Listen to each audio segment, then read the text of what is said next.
चलिए आज शुरुआत करते हैं। जैसा कि देखिए, कल हम लोग रक्त परिसंचरण तंत्र पढ़े थे। आज पढ़ रहे हैं लसिका परिसंचरण। लसिका परिसंचरण, पहली बात तो रक्त तो आप जानते हैं कि खून क्या होता है। अब लसिका क्या होता है जानिए। लसिका एक प्रकार का द्रव है, हल्का पीला नुमा द्रव होता है। इसमें सब प्रमुख पोषक पदार्थ होते हैं, जो खाते पीते पोषक पदार्थ पाए जाते हैं इसमें, और ऑक्सीजन के साथ ही संचरण होता है। रक्त का सिस्टम था कि हृदय से लेकर के शरीर की ओर जा रहा था। रक्त में यह ना संचरण हो रहा था, हृदय से शरीर की ओर और शरीर से फिर हृदय की ओर आ रहा था कि नहीं आ रहा था। ऐसे आ रहा था, फिर यहाँ से लौट रहा था। ये रक्त का संचरण था। लेकिन लसिका में ऐसा नहीं होता। लसिका में सिर्फ और सिर्फ उत्तक से हृदय की ओर जाता है, उत्तक से हृदय की ओर।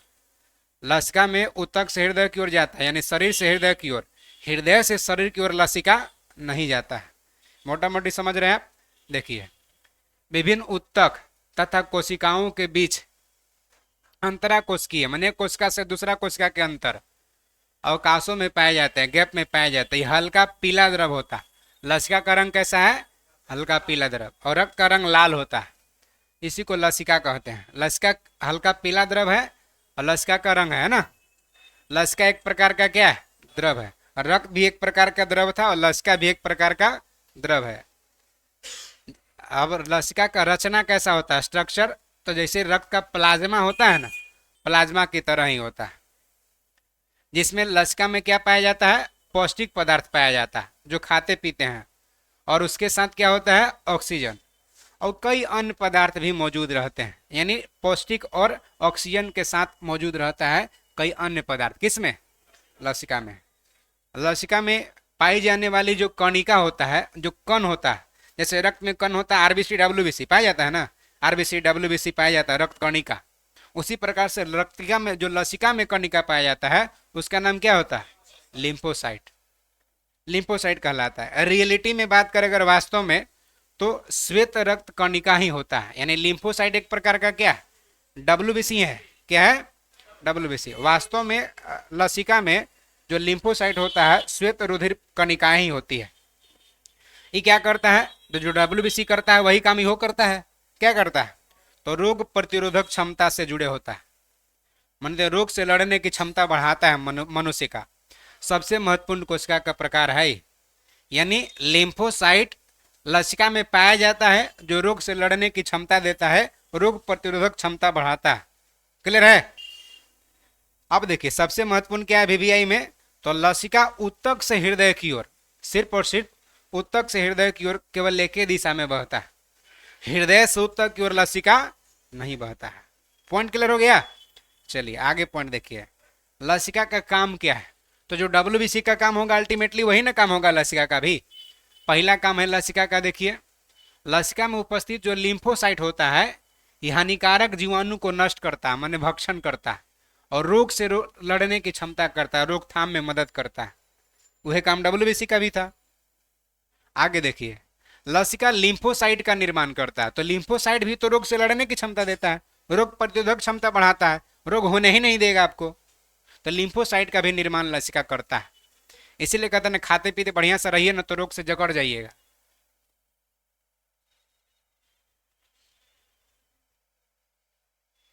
और देखिए क्या काम है, एक और काम इसमें कर लीजिए। लसिका घाव भरने में सहायता करता है, लसिका जख्म को भरने में सहायता करता है।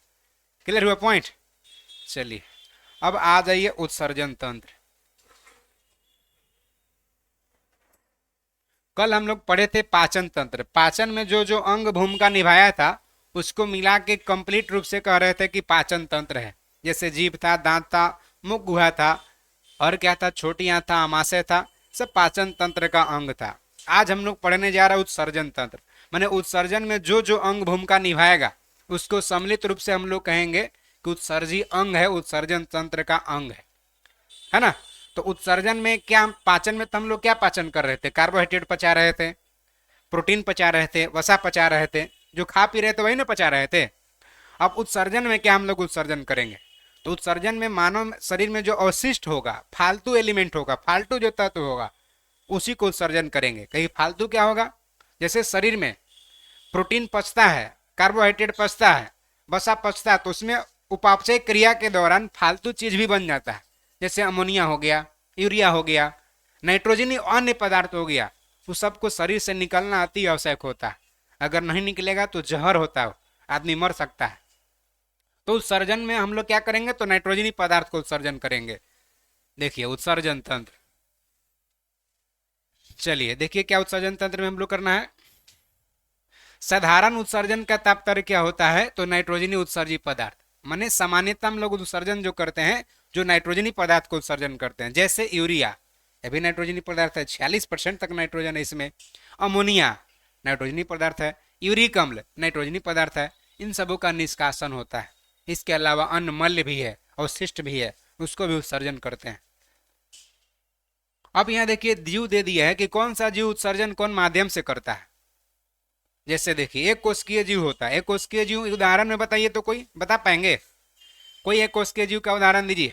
अमीबा, पैरामीशियम विसरण के द्वारा उत्सर्जन करता है। विसरण, विसरण कहने का मतलब जैसे गैसों में, गैस में जैसे सपोज करिए कि हम लोग यहाँ कोई सेंट आके मार दिया, पूरा रूम फैल गया, तो प्रोसेस जो विधि होगा वो विसरण कहलाएगा।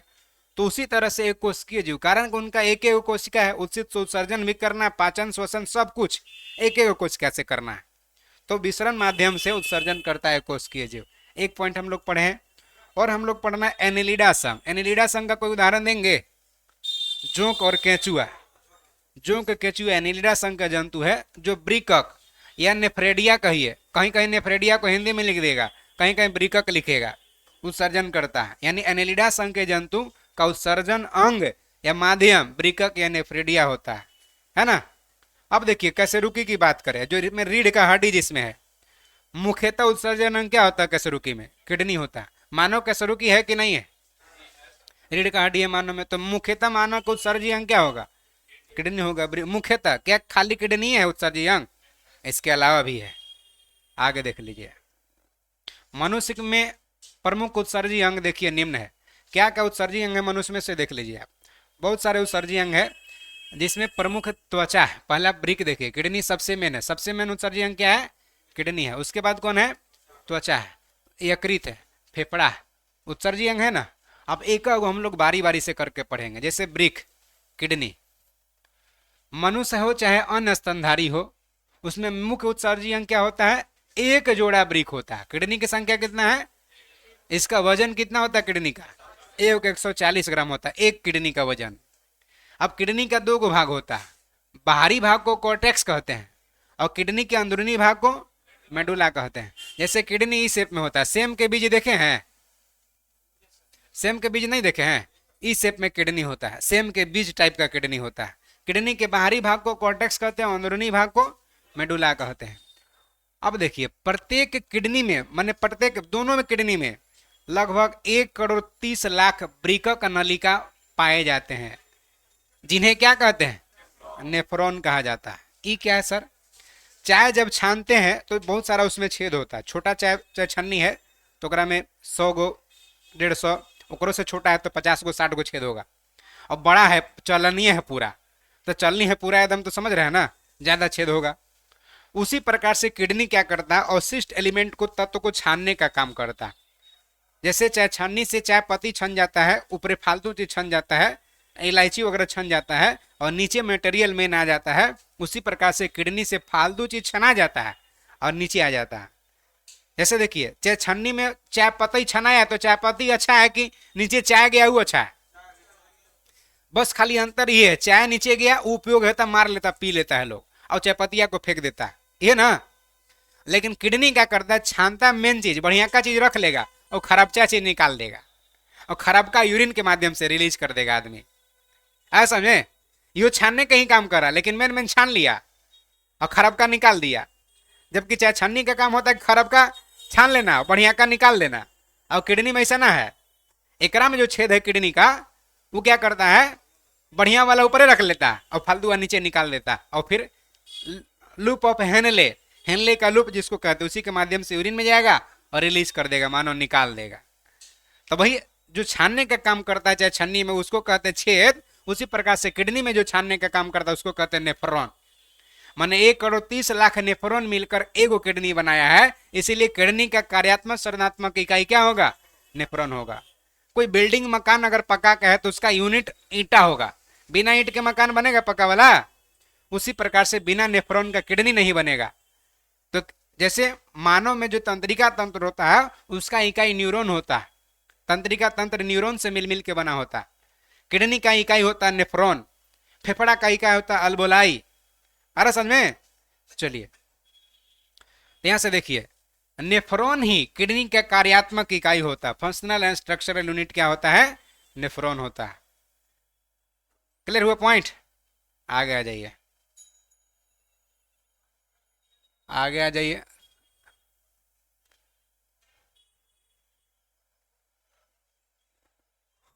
जैसे चाहे छन्नी में देखे थे कि छेद के से छनाया था, तो इसमें ग्लोमेरुलस, याद रखिएगा, ग्लोमेरुलस की कोशिकाओं से द्रव के छन कर बोमेन संपुट की गुहा में पहुंचने की क्रिया को परानिस्यंदन कहते हैं, अल्ट्रा फिल्ट्रेशन कहते हैं। ये कहीं कहाँ कह दिए सर, हमरा नहीं बुझाया। जैसे चाहे छन्नी में छना जाता है, चाहे पतिया ऊपर नीचे मेन मटेरियल गिर जाता है, उसी प्रकार से ग्लोमेरुलस की कोशिका से द्रव जब छनाता है तो पहुंचता है कहाँ? बोमेन संपुट के गुहा में, हॉल में पहुंचता है। और पहुंचने की क्रिया को ही क्या कहते हैं? परानिस्यंदन। जैसे छन्नी से छना के कप में पहुंचता है, केतली में पहुंचता है, गिलास में पहुंचता है, उसी प्रकार से छनाता है जब ग्लोमेरुलस में तो जाता है कहाँ? बोमेन संपुट में। और उसी क्रिया को क्या कहते हैं? Ultra filtration. अल्ट्रा फिल्ट्रेशन का मतलब होता है शुद्धिकरण, और छान के शुद्ध करना उसको कहते हैं अल्ट्रा फिल्ट्रेशन। ठीक है? यानी किडनी में रक्त का शुद्धिकरण कौन विधि से हो रहा है? परानिस्यंदन या अल्ट्रा फिल्ट्रेशन विधि से। क्लियर हुआ? चलिए, किडनी का मेन काम क्या होता है? तो रक्त के प्लाज्मा को छान करके अच्छा से छान लीजिए, शुद्ध बनाइए। छानेंगे तभी ना मेन मटेरियल रख लेंगे, फालतू निकाल देंगे। शुद्ध बनाना, और इसमें जो अनावश्यक पदार्थ है, अनुपयोगी पदार्थ है, उसको जल के कुछ मात्रा के साथ यूरिन के द्वारा शरीर से बाहर निकाल देना। किसका काम है? वृक्क का, किडनी का। माने किडनी का मेन काम है रक्त का शुद्धिकरण करना। प्रोसेस क्या? परानिस्यंदन, अल्ट्रा फिल्ट्रेशन। वृक्क को रुधिर की आपूर्ति अन्य अंगों की तुलना में बहुत अधिक होता है, सबसे ज्यादा बाकी अन्य अंग की तुलना में वृक्क को रक्त की आपूर्ति ज्यादा होता है। जब वही छनाना ही है तो छनाया जाबे ना करेगा। ज्यादा कप के मिलेगा चाय कि ज्यादा चाहे छन्नी के मिलेगा चाय? हाँ, ज्यादा कप को चाय मिलेगा कि चाहे छन्नी को ज्यादा मिलेगा? चाहे छननिया में छनाएगा तभी ना कपुआ में जाएगा। तनी मनी एक आध बूंद तो चाहे छन्नियों में रह जाएगा समय, तो ज्यादा चाहे छन्नी के ना मिल रहा है। कप के तो जितना गया वो सब ऑलरेडी चाहे छन्नी से गुजरिए के गया है। उसी प्रकार से वृक्क को अन्य अंगों की तुलना में ज्यादा मात्रा में रक्त उपलब्ध होता है। क्लियर हुआ? क्योंकि वहां छनाना होता है। आगे आ जाइए। अब आइए सामान्य यूरिन में, यूरिन जो उत्सर्जन होता है उसमें 95% जल होता है। देख रहे हैं ना? यूरिन में 95% क्या है? पानी है। कुछ मानना है कि लवण भी है, कुछ यूरिया भी है, लेकिन प्रतिशत सबका जरूरी नहीं है। कुछ यूरिक अम्ल भी है, लेकिन 95% क्या है? जल है। यूरिन का रंग हल्का पीला होता है, क्यों? यूरोक्रोम के कारण। कहता है यूरिन का रंग पीला क्यों? यूरोक्रोम के कारण होता है। आगे आ जाइए। और यूरोक्रोम जो होता है हीमोग्लोबिन के विखंडन से टूटने से बनता है। यूरिन का अगर प्रकृति की बात करें तो कैसा होता है? अम्लीय नेचर का होता है। यूरिन का पीएच कितना होता है? 6 होता है। अब वृक्क किडनी के द्वारा नाइट्रोजनी पदार्थ के अलावा और भी पेनिसिलिन और कुछ मसाला का भी उत्सर्जन होता है। ऐसा ना कि खाली नाइट्रोजनीय पदार्थ का उत्सर्जन कर रहा है, और भी उत्सर्जन कर रहा है, जैसे पेनिसिलिन और मसाला का भी उत्सर्जन करने का काम करता है। कौन? वृक्क, किडनी, गुर्दा एक बात है। वृक्क कहिए, किडनी कहिए, गुर्दा कहिए, एक ही बात है। समझ में आ रहा है बात? चलिए आगे आइए। किडनी में बनने वाली जो पथरी होता है, वृक्क में बनने वाली पथरी होता है, किससे बना होता है? कैल्शियम ऑक्जिलेट के। नहीं कहता किडनी में पथरी हो गया, ऑपरेशन करवाना है, दूरबीन से तोड़वाना है, कैल्शियम ऑक्जिलेट का बना होता है। आगे आ जाइए। त्वचा, स्किन। त्वचा में पाया जाता है तैलीय ग्रंथियां। त्वचा में क्या पाया जाता है? तैलीय ग्रंथियां। और क्या पाया जाता है? श्वेत ग्रंथियां। तैलीय ग्रंथियां सीबम का स्रवण करता है और पसीना का स्रवण करता है। माने श्वेत ग्रंथि से पसीना रिलीज होता है। डायरेक्ट क्वेश्चन कहता है कि पसीना का स्रवण, पसीना का उत्सर्जन कौन करता है? श्वेत ग्रंथि। और सीबम का उत्सर्जन तैलीय ग्रंथि करता है। आगे आ जाइए यकृत। तो त्वचा भी देख रहे हैं उत्सर्जी अंग है ना। यकृत आ जाइए। यकृत को लीवर कहते हैं और जिगर भी कहा जाता है यकृत को। लीवर कहिए, जिगर कहिए, है ना। भोजपुरी में करेजा कहिए। यकृत को कहा जाता है।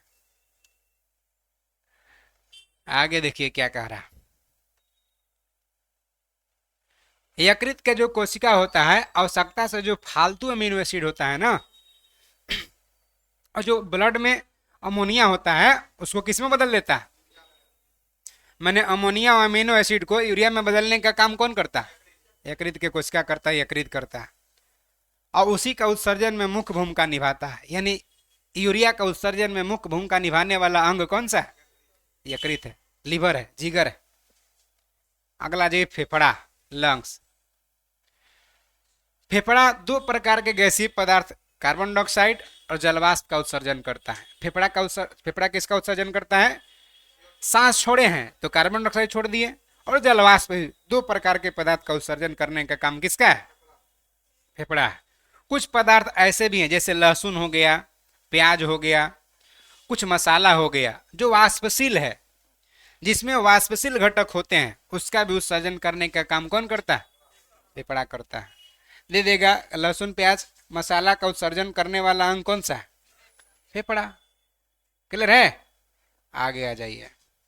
हम लोग उत्सर्जन तंत्र पढ़ चुके हैं, अब पढ़ने जा रहे हैं तंत्रिका तंत्र। तंत्र है इसका मतलब कोई अकेले अंग नहीं है, नर्वस सिस्टम है, माने कई अंगों के ही समूह है। अब इसके अंतर्गत सारे शरीर में महीन धागे के समान तंत्रिका फैली है। पूरा शरीर में महीन धागा के समान तंत्रिका फैली है, उस सब के सब तंत्रिका तंत्र के भाग है। ये वातावरणीय परिवर्तन से सूचना लेगा और अंग को देगा। ये विद्युत आवेग के रूप में इनका पूरा तेज गति से प्रसारण भी करती है तंत्रिका तंत्र का अंग, और शरीर के विभिन्न भाग के बीच कार्यात्मक समन्वय स्थापित करती है, संबंध स्थापित करती है। इसका मतलब सर नहीं बुझाया। आपको यहाँ मच्छर काट दिया, मच्छर काटा, अंधेरा दिखाई नहीं दे रहा है, तब वो यहाँ यहीं चल गया। इसका मतलब कोई इसको फोन किया था? देखो जी, यानी तंत्रिका बिजली के करंट से भी ज्यादा स्पीड, बिजली करंट, जैसे यहाँ स्विच ऑन किए वहां बल्ब जल गया, उसी प्रकार से मच्छर काटा, तुरंत इसको सूचना मिला, और संवेदी अंग को पहले मस्तिष्क को सूचना मिला, और मस्तिष्क इससे रिलेटेड जो अंग है इसको तुरंत सूचना दिया कि देखो मच्छर काट रहा है, मारो।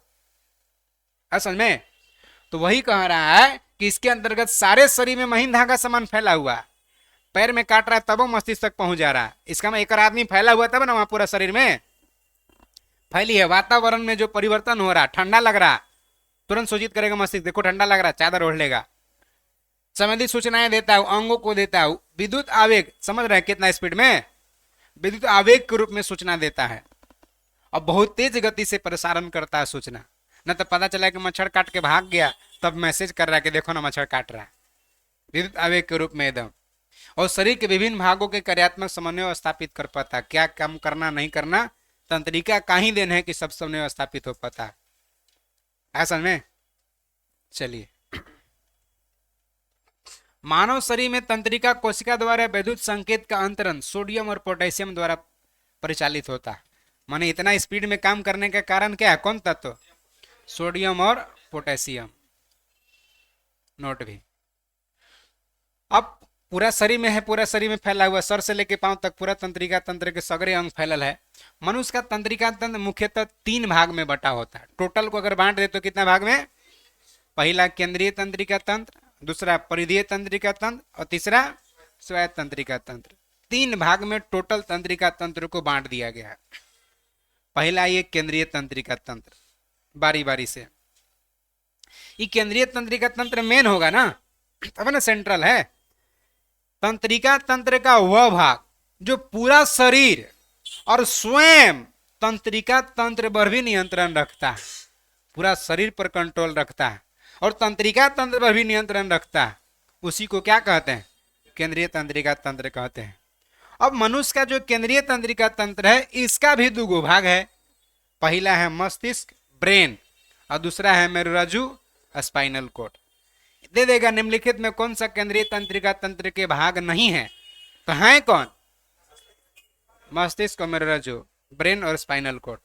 मस्तिष्क और स्पाइनल कॉर्ड, ये मेरुरज्जु, छोटा दिमाग नाना पाटकर वाला, पीछे नहीं कहता कि पीछे मत मारो दुखता है, तो वही वाला। मतलब ये हो गया कि केंद्रीय तंत्रिका तंत्र का दो भाग है, मस्तिष्क और मेरुरज्जु, जो पूरा संपूर्ण शरीर पर और साथ ही साथ तंत्रिका तंत्र पर भी नियंत्रण रखता है। क्लियर है? पहले हम लोग केंद्रीय तंत्रिका तंत्र पढ़ रहे हैं। अब केंद्रीय तंत्रिका तंत्र का जो दो भाग है मस्तिष्क और मेरुरज्जु, पहले आइए मस्तिष्क के बारे में पढ़ लीजिए। ये थोड़ा सा पहले डायग्राम देख लीजिए, उसके बाद चलिए कोई बात नहीं, जिनको दिखाई नहीं दे रहा होगा उनको सुनाई दे रहा होगा, और आप आराम से चाहें तो अपना किताब में देख सकते हैं, और ऑनलाइन वाले भी आप लोग भी अपना किताब में देखेंगे। मस्तिष्क देखिए, ब्रेन। मस्तिष्क का तीन गो भाग है, अग्र मस्तिष्क, मध्य मस्तिष्क, पश मस्तिष्क। मस्तिष्क का कितना भाग है? बस वही अग्र मध्य पश, इसमें कुछ नहीं, एकरा में तो कोई दिमाग नहीं लगाना। अग्र मध्य पश, मस्तिष्क का तीन भाग है।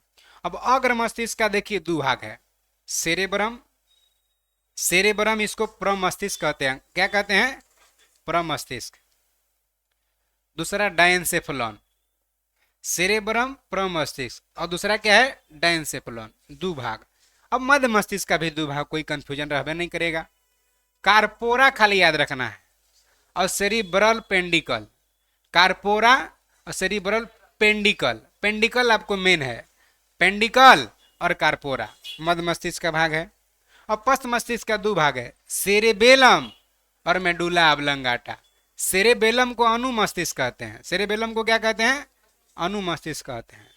इसलिए समझिए, अग्र मस्तिष्क, मध्य मस्तिष्क, पश्च मस्तिष्क। अग्र का दो भाग है, मध्य का दो भाग है, और पश्च का दो भाग है। अग्र का दो भाग सेरेब्रम और डायनसेफलॉन है, मध्य का दो भाग कार्पोरा और पेंडिकल है, पश्च का दो भाग सेरेबेलम और मेडुला ऑब्लंगाटा है। समझ में आ गया है? अब मध्य और पश्च का दुधुये तक सिमट के रह गया, लेकिन अग्र का जो डायनसेफलॉन था उसका भी दो भाग है, थैलमस और हाइपोथैलमस। अब डायरेक्ट कोई पूछेगा हाइपोथैलमस कौन मस्तिष्क का भाग है? अग्र मस्तिष्क। अल्टीमेटली तो भाई ठीक है डायनसेफलॉन का है, लेकिन डायनसेफलॉन भी तो अग्र मस्तिष्क का हिस्सा है। किताब रखा हुआ है टेबल पर, टेबल रखा हुआ है बेंच पर, इसका मतलब अल्टीमेटली है कि किताबिया बेंचों पर रखा हुआ है। सेम उसी प्रकार से हाइपोथैलमस डायनसेफलॉन का भाग है, लेकिन डायनसेफलॉन अग्र मस्तिष्क का ही तो भाग है, तो थैलमस और हाइपोथैलमस अग्र मस्तिष्क का हिस्सा है। और अग्र मस्तिष्क का दो भाग जो सेरेब्रम और डायनसेफलॉन है, जिसमें डायनसेफलॉन का दो भाग है, थैलमस और हाइपोथैलमस। बाकी मध्य और पश्च का दो ही भाग तक सिमट के रह गया। क्लियर है? अब हम लोग एक होकर करके पढ़ेंगे सबके बारे में। चलिए, इसमें जो हम लोग के था, यहां से मस्तिष्क उठा लीजिए। चलिए देखिए, मनुष्य का मस्तिष्क अस्थियों के खोल क्रेनियम से बंद रहता है, इसे बाहरी आघात से बचाता है। मस्तिष्क ब्रेन देखिए क्या कह रहा है, मनुष्य का जो मस्तिष्क है क्रेनियम के खोल से ढका रहता है। अगर ये इस तरह से अगर क्रेनियम है और मस्तिष्क यहाँ है, और क्रेनियम के खोल से ढका है, एकरा में 8 गो हड्डी होता है। ये क्रेनियम में, क्रेनियम 8 गो हड्डी का समूह को क्रेनियम कहते हैं। क्रेनियम मस्तिष्क को ढक के रखता है, ऐसी मोटा मोटे का खोपड़ी से ढकल रहता है, ताकि बाहरी आघात से, चोट से रक्षा करे। अगर खोपड़िया नहीं रहता, ऐसे मारते तो मस्तिष्क पे लगता तो मस्तिष्क चोखा न बन जाता, टन टन टन टन। मतलब ये हो गया कि मस्तिष्क पर पूरे मारियो रहे लोग, तनी मनी चोटों लग गया तो खोपड़िए बर्दाश्त कर लिया, क्रेनियम बर्दाश्त कर लिया, मस्तिष्क तक चोट पहुंचा नहीं पहुंचता है। और अगर पहुंच गया, लाठी से ऐसे मार दिए तेज, फिर आदमी बचेगा? खत्म। मतलब ये हुआ मस्तिष्क जो है, अगर मस्तिष्क जो भाग है वो क्रेनियम से, खोल से ढका हुआ है, क्रेनियम के खोल से ढका हुआ है। क्रेनियम में 8 गो हड्डी होता, यानी 8 हड्डी को संयुक्त रूप से क्रेनियम कहा जाता है। क्लियर हुआ? चलिए, उक्रेनियम बाहरी आघात से, बाहरी चोट से रक्षा करता है। मनुष्य के मस्तिष्क का वजन 1400 ग्राम होता है। मनुष्य का जो मस्तिष्क है उसका वजन कितना होता है? 1.4 kg भी कहे तो कोई दिक्कत नहीं है। अगर आयतन की बात करें तो 1650 ml होता है। आयतन कितना होता है? 1650 ml होता है आयतन। ओकरा में पानी हट सकता है उतना, खोपड़िया में, मनुष्य का मस्तिष्क वाला आयतन 1650 ml। ध्यान रखिए, 1350 से 1400 ग्राम भी देता है मस्तिष्क का वजन। दोनों रहे तो 1400 ग्राम परफेक्ट है ना, तो नहीं है तो 1350 ग्राम भी अपने आप में सही है। महिलाओं का मस्तिष्क का वजन पुरुषों के मस्तिष्क की तुलना में 50 ग्राम कम होता है। वजन में कम होता है, ना कि तेज नहीं होता है। तेज ज्यादा होता है, शार्प होता है तेज एकदम, लेकिन वजन में कम होता है। आइए आगे, अगला पॉइंट, सेरेब्रम के काम देखिए। सेरेब्रम के काम, क्या काम है? यह मस्तिष्क का सबसे विकसित भाग है। अब सेरेब्रम समझ रहे हैं ना, केकर भाग पढ़ रहे हैं हम लोग? अग्र मस्तिष्क के। सेरेब्रम को हम लोग प्रमस्तिष्क भी ना कहते हैं। तो सेरेब्रम का काम क्या है? यह मस्तिष्क का सबसे विकसित या बड़ा भाग है। सेरेब्रम अग्र मस्तिष्क का भाग है। सेरेब्रम बुद्धि का केंद्र बिंदु है। स्मृति, यादाश्त, इच्छा शक्ति, ऐच्छिक गति, ज्ञान, वाणी, मन यह अच्छा बोलवाएगा, यह लाभ कियाएगा, चिंतन केंद्र है। कौन? सेरेब्रम। आगे आ जाइए, ज्ञानेंद्रियों से, ज्ञानेंद्रियों समझ रहे हैं ना, आंख, कान, नाक, जो आप देखा, अरे फलाना आदमी पिटा रहा है, कोई है कि देख के चल दिया है, पिटाए दो, मरे दो। कोई है कि देख के इमोशनल हो गया, जाके छोड़ा दिया, 2-4 घंटा छोड़ावे में भी लग गया, होता ना ऐसा? तो जैसी आंख देखा, ज्ञानेंद्रियां सूचना दिया मस्तिष्क को, तो ज्ञानेंद्रियों को सूचना के से काम करने का काम होता है किसका? सेरेब्रम का। तो ज्ञानेंद्रियों से प्राप्त जो प्रेरणा है, सूचना है, इसमें विश्लेषण करता है, तर्क करता है कि जाए छुड़ाने की ना जाए, छोड़ दें, और उसके बाद फिर समन्वय होता है, काम करता है। ज्ञानेंद्रियों और मस्तिष्क के बीच समन्वय करने का काम जो है किसका है? सेरेब्रम का है। अगर बढ़िया से तो ठीक, जाके छुड़ाइयो देता है, और खराब आदमी रहता है तो कहता कि जाओ, बड़ा दूसरा के मारता है, पिटाओ। क्लियर हुआ? सेरेब्रम हम लोग काम समझ गए। अब हम लोग थैलमस पढ़ने जा रहे हैं। याद करिए कि अग्र मस्तिष्क के कौन सा भाग का थैलमस अंग है? अग्र मस्तिष्क का डायनसेफलोन था। डायनसेफलोन का 2 भाग था, थैलमस और हाइपोथैलमस, है ना? तो हम लोग पढ़ने जा रहे हैं थैलमस के कार्य, माने डायनसेफलोन के भाग जो थैलमस है उसका कार्य। यह दर्द, ठंडा गर्म को पहचानने का काम करता है। समोसा ठंडा है कि गर्म है, कौन बताएगा? थैलमस। ठीक है, लेकिन शरीर में गर्मी लग रहा है, वो हाइपोथैलमस।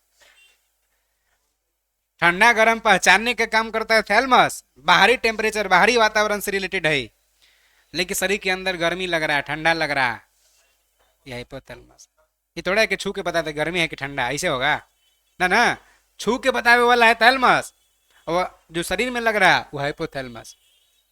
आज ये हाइपोथैलमस, ये भी डायनसेफलोन का ही भाग है, हाइपोथैलमस। आगे देख लीजिए, यह अंतःस्रावी ग्रंथि से जो हार्मोन रिलीज होता है, वो हार्मोन का भी नियंत्रण करने का काम करता है। कौन? हाइपोथैलेमस। इतना ही नहीं, भूख, प्यास, शरीर का टेम्परेचर, ताप नियंत्रण के केंद्र होता है। जितना पढ़ेंगे उतना ही, सब ना। भूख, प्यास, ताप नियंत्रण कौन? हाइपोथैलेमस। हाइपोथैलेमस डायनसेफलोन का ही भाग है। आगे आ जाइए,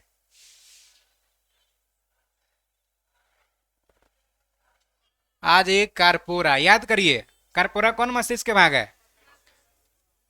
मध्य के है, कारपोरा अपेंडिकल है ना? तो कारपोरा मध्य मस्तिष्क के हम लोग भाग पढ़ने लगे, कारपोरा। यह दृष्टि माने अखिया वाला, और श्रवण शक्ति माने कानवा वाला नियंत्रण करता है। आंख और कान पर नियंत्रण किसका होता है? कारपोरा का होता है। कोई आदमी का एक्सीडेंट होता है, कहता कि देखिए आंख से खून निकल गया, तब तो खत्म हो जाएगा, तब नहीं बचेगा। अनुमान लगा लेता है लोग कि कान से खून निकल गया, इसका मतलब नहीं बचने वाला है।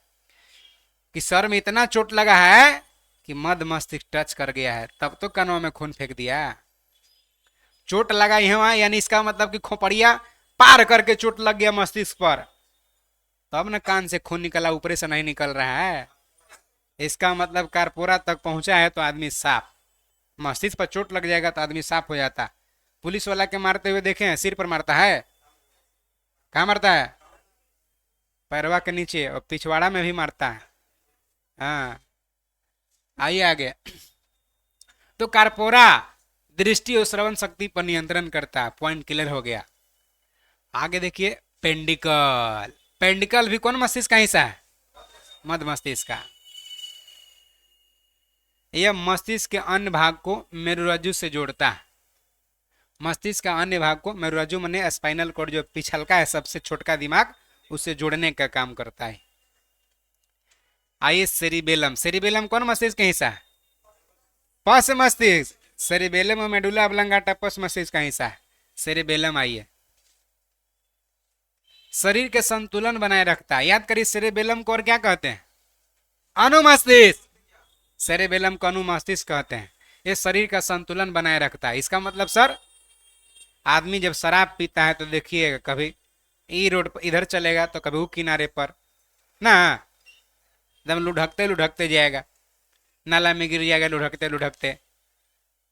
कहा कि सुंदरता नाला में भी है, ध्यान ज्ञान सुअर का होना चाहिए।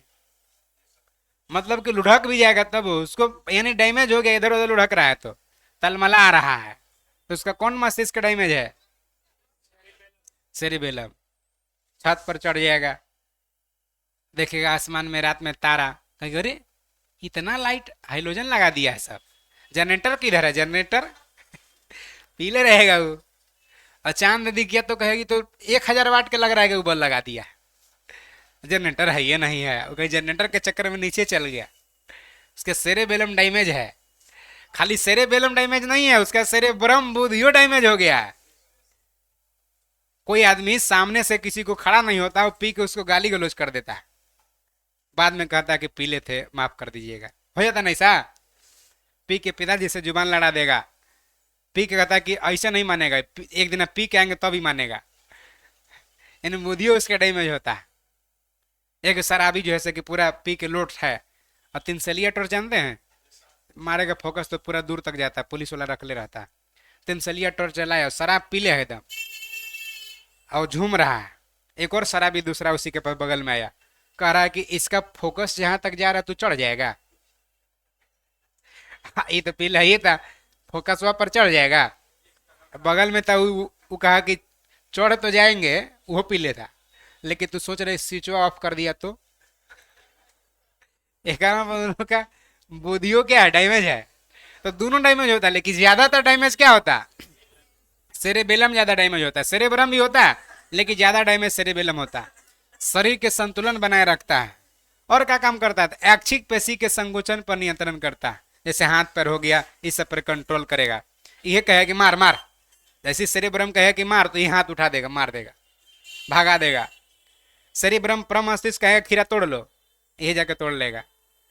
माने ऐच्छिक पेशी, हाथ पर इच्छा से न चलेगा जी, तुम इच्छा से चलेगा। तो ऐच्छिक पेशी पर नियंत्रण करने का काम किसका है? सेरेबेलम का। यह कहे खीरा तोड़ लो। आइए आगे, अगला पॉइंट आ जाइए, मेडुला ऑब्लंगाटा। बताइए मस्तिष्क के कौन सा भाग है? पश्च मस्तिष्क का सबसे पिछला भाग है ना? एकरा से पीछे पश्च मस्तिष्क का कुछ नहीं है, मेडुला ऑब्लंगाटा। ये मस्तिष्क का सबसे पिछला भाग होता है। मेन काम होता है इसका उपापचय क्रिया को कंट्रोल करना, दूसरा ब्लड प्रेशर। इसीलिए वहां हम नहीं टिक लगवाए थे कि यहाँ टिक लगवाना होगा। रक्तचाप नियंत्रण करता है, और क्या, हृदय की धड़कन को नियंत्रण करता है। कौन? Medulla oblongata. मान आदमी डर गया है तो मस्तिष्क ना डर गया, तो डर गया तो धड़कन बढ़ गया, और उसको हिम्मत आ गई कि ना ही सब नॉर्मल बात है, कोई बात नहीं है, तो धड़कन कंट्रोल हो गया। तो कौन कर रहा है? Medulla oblongata. और श्वसन पर भी नियंत्रण। श्वसन वाला क्वेश्चन दरोगा में पूछ चुका है। वोमिटिंग, उल्टी का भी केंद्र बिंदु कौन है? Medulla oblongata. नहीं कहता कि चुपचाप सुतो मटिया के, कुछ नहीं हुआ है, और कितना ध्यान दे दिया, खाली खराब है खराब चीज, वोमिटिंग मार देगा। आइए आगे, जब मस्तिष्क में सिस्ट विकसित हो जाता है तो इस स्थिति को न्यूरोसिस्ट कोर्सिस एनसीसी कहते हैं। एनसीसी कहते हैं, नहीं टिक लगाइए, कोई बात नहीं, क्लोटिंग हो जाता है तो उसको कहा जाता है। मस्तिष्क से रिलेटेड ईजी है, इलेक्ट्रोइंसेफेलोग्राफ है ना, ये समझ चुके थे ना आप। देखिए इलेक्ट्रोइंसेफेलोग्राफ समझ ही जाइए। ईजी का संबंध किससे है? मस्तिष्क से। मस्तिष्क में कोई गड़बड़ी हुआ तो पता करेगा कौन? ईईजी, इलेक्ट्रोइंसेफेलोग्राफ। ईसीजी हृदय से है और ईईजी मस्तिष्क से है। आइए आगे, स्पाइनल कोड आ जाइए। हाँ हाँ, मेरुरज्जु आ जाइए। स्पाइनल कोड यानी केंद्रीय तंत्रिका तंत्र का दो भाग था, मस्तिष्क और मेरुरज्जु। हम लोग मस्तिष्क पढ़ चुके हैं, अब पढ़ने जा रहे हैं क्या? मेरुरज्जु स्पाइनल कोड। ये मेडुला ऑब्लोंगाटा का भी पिछला भाग है। कौन? अब दीजिएगा निम्नलिखित में सबसे पश्च क्षेत्र में कौन है? ऑप्शन मेडुला ऑब्लोंगाटा भी है और मेरुरज्जु भी है, तो क्या करेंगे? इसका मेन काम देखिए क्या है। पहला काम पढ़ेंगे तभी टिक लगाना है। मस्तिष्क से आने जाने वाले उद्दीपन को, मैसेज को संवहन करना। जो मस्तिष्क इसको मैसेज देगा ना वही काम करेगा। ही कौन? कौन? मेरुरज्जु स्पाइनल कोड। तंत्रिका की हड्डी मेरुरज्जु में ही मिलती है। देखिए समझा रहे हैं क्या। जैसे मस्तिष्क जो काम इसको देगा ना वो काम का संचालन करने का जिम्मेवारी स्पाइनल कोड को है। जैसे रात्रि के समय यदि आप पढ़ रहे हैं, कंसंट्रेशन पूरा किताब पर है आपका, उस समय शरीर का संतुलन बनाए रखने का काम स्पाइनल कोड का है। आप छत पर बत्ती जला लिए हैं, लालटेन, कुछ वो भी बत्ती जला लिए हैं और किताब पढ़ रहे हैं, और इतना किताब पढ़े में लीन है कि सारा कॉन्सेंट्रेट एकदम किताबें पर है। उस समय मस्तिष्क किताब पर है और मस्तिष्क जिम्मा दे दिया स्पाइनल कोड के कि शरीर का संतुलन बनाए रखो। और 12 बज गया रात, आपको पढ़ते पढ़ते टाइमों का पता नहीं चला कि कब 12 बज गए रात। 12 बजे रात के नाम से सब कोई डरता, हालांकि अब नहीं डरता था। पहले 12 बजे के बाद सब भूत पिशाच, डाकिन डाइन, ओझा औघड़, इस सब का समय होता था। अब 12 बजे के बाद व्हाट्सअप, फेसबुक, इंस्टा, है ना, स्नैपचैट, जितना इंस्टाग्राम, ये सब का अब दिन है, अब मन रात हो गया। इसलिए अब 12 बजे के बाद वो कोई जनरली डर नहीं लगता है लोग के। 12 बजे छत पर फोन लगा ले, पहुंच जाएगा, कोई दिक्कत ना। लेकिन पहले बहुत पिशाच का दिन होता था रात के बाद, 12 बजे के बाद। तो रात्रि में अगर मान के चलिए आपको 12 बज गया, किताब पढ़ते पढ़ते अचानक करी तो 12 बज गया और मन में हो गया डर, तो लाइट से बाहर आपका नजर नहीं जाएगा। जितना दूर में लाइट है उतना ही दूर कंसेंट्रेट करिएगा। अचानक जब कभी समझिए, देखिए देखते देखते अचानक एकदम हिल जाता है शरीर, समझिए कुछ समय स्पाइनल कोड कहता है कि मेरे से नहीं बैलेंस होगा शरीर, लो संभालो अपना। तब फिर मस्तिष्क संभालने का काम करने लगता है। वही स्पाइनल कोड का काम होता है। कारण कंसेंट्रेट किताब पर था, वो जिम्मा दे दिया तुम स्पाइनल कोड के, और स्पाइनल कोड कहा कि मेरे से नहीं संभलेगा। तो ऐसे ऐसे हो गया शरीर, एकदम कहा था कि जी गनगना आ गया, एकदम डर गए थे एकदम। तो यही वाला क्लियर हुआ। ये सब इसका काम है। मस्तिष्क के आने जाने वाला जो भी मैसेज है उसका संवहन करने का काम किसका है? स्पाइनल कोड के। तंत्रिका रीढ़ की हड्डी मेरुरज्जु में ही मिलता है। क्लियर हुआ। नोट आइए, प्रतिवर्ती क्रिया का सर्वप्रथम मार्शल हॉल नामक वैज्ञानिक ने लगाया था, उसी का पता लगाया था। प्रतिवर्ती क्रिया क्या है सर? आग में हाथ गया, अचानक हाथ पीछे खींच लिए, कांटा पर पैर चुभा, पैर ऑटोमेटिक ऊपर उठ गया, ये सब कौन क्रिया है? प्रतिवर्ती क्रिया। आ जाइए दूसरा, परिधीय तंत्रिका तंत्र। हम लोग केंद्रीय तंत्रिका तंत्र पढ़ चुके हैं, अब पढ़ने जा रहे हैं परिधीय तंत्रिका तंत्र। केंद्रीय तंत्रिका तंत्र में था मस्तिष्क और मेरुरज्जु, और परिधीय तंत्रिका तंत्र में देखिए, देखिए यहाँ मस्तिष्क एवं मेरुरज्जु से निकलने वाला जो भी तंत्रिका है वो सब क्या कहलाता है? परिधीय तंत्रिका तंत्र कहलाता है। क्लियर हुआ।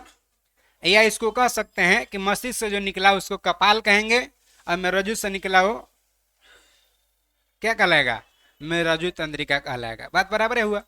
यानी कपाल तंत्रिका और मेरुरज्जु तंत्रिका परिधीय तंत्रिका तंत्र का उदाहरण है।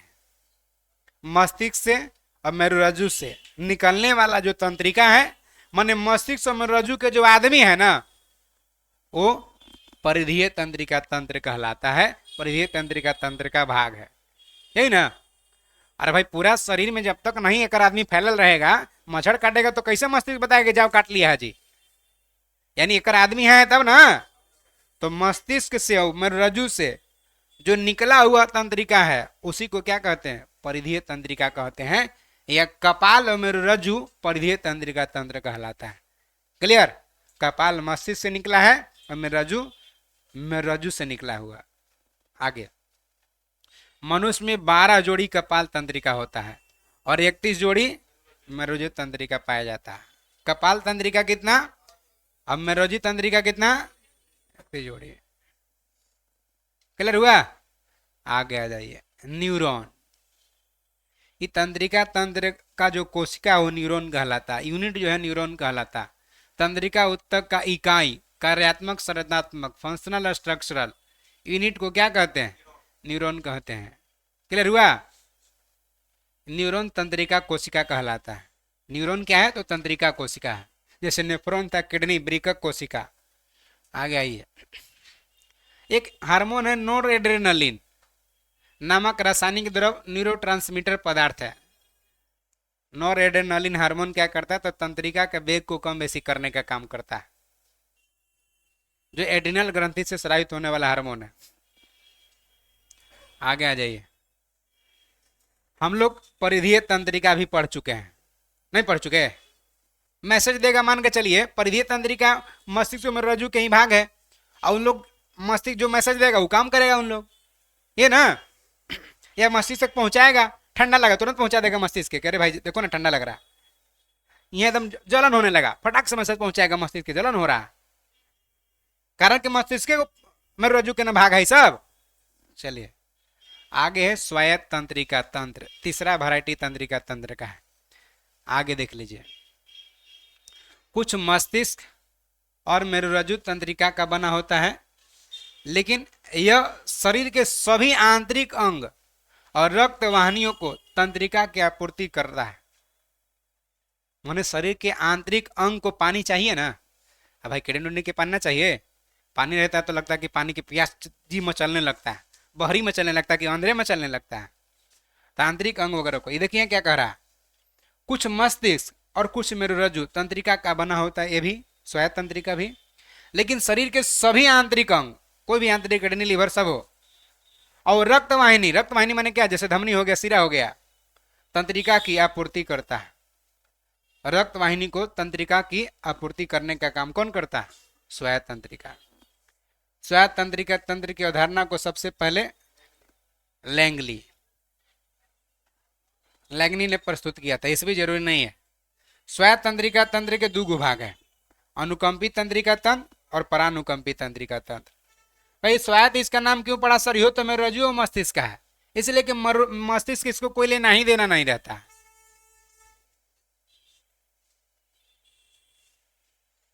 देखिए अनुकंपी तंत्र के काम क्या है, परानुकंपी तंत्र के काम है। एक आप काम जान जाइएगा ना तो दूसरा के ऑटोमेटिक जान जाइएगा।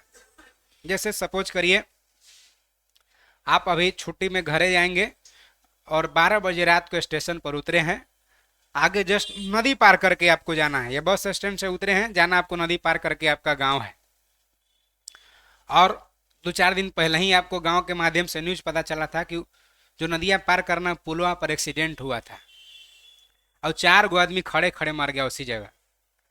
ऐसा आपको न्यूज पता चला। और दूसरा दिन न्यूज पता चला कि चारों आदमियन जब कोई जाता है तो दिनों में पटक देता उठा के। न्यूज खाली पता चल है आपको, आप देखे हो कि नहीं है। और रात में तो कोई मने जयबे नहीं करता है दूर दूर तक, ऐसा न्यूज खाली पता था आपको।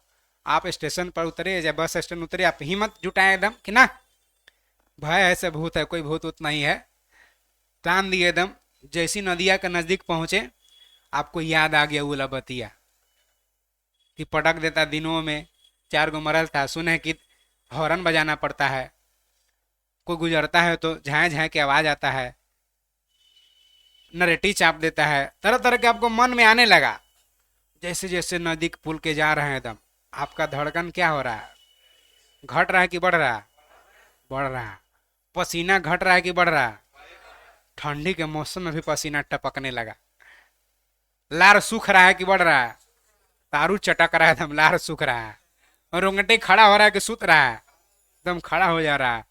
आंख एकदम मलक रहा है कि नहीं मलक रहा है? एको ठोप नहीं मलक रहा है। तनियों से पलक झपक रहा तो लग रहा है कि जितना देर में पलकवा झपकल है ना उतना देर में अब भूतवा आगे बढ़ गया। जैसे ही पलक झपका तो लगा कि बस खाली झपक रहा है, वो आगे बढ़ जा रहा है। और जब खोल रहे हैं तो साइड हो जा रहा है। एकदम धड़कन बढ़ल है सब।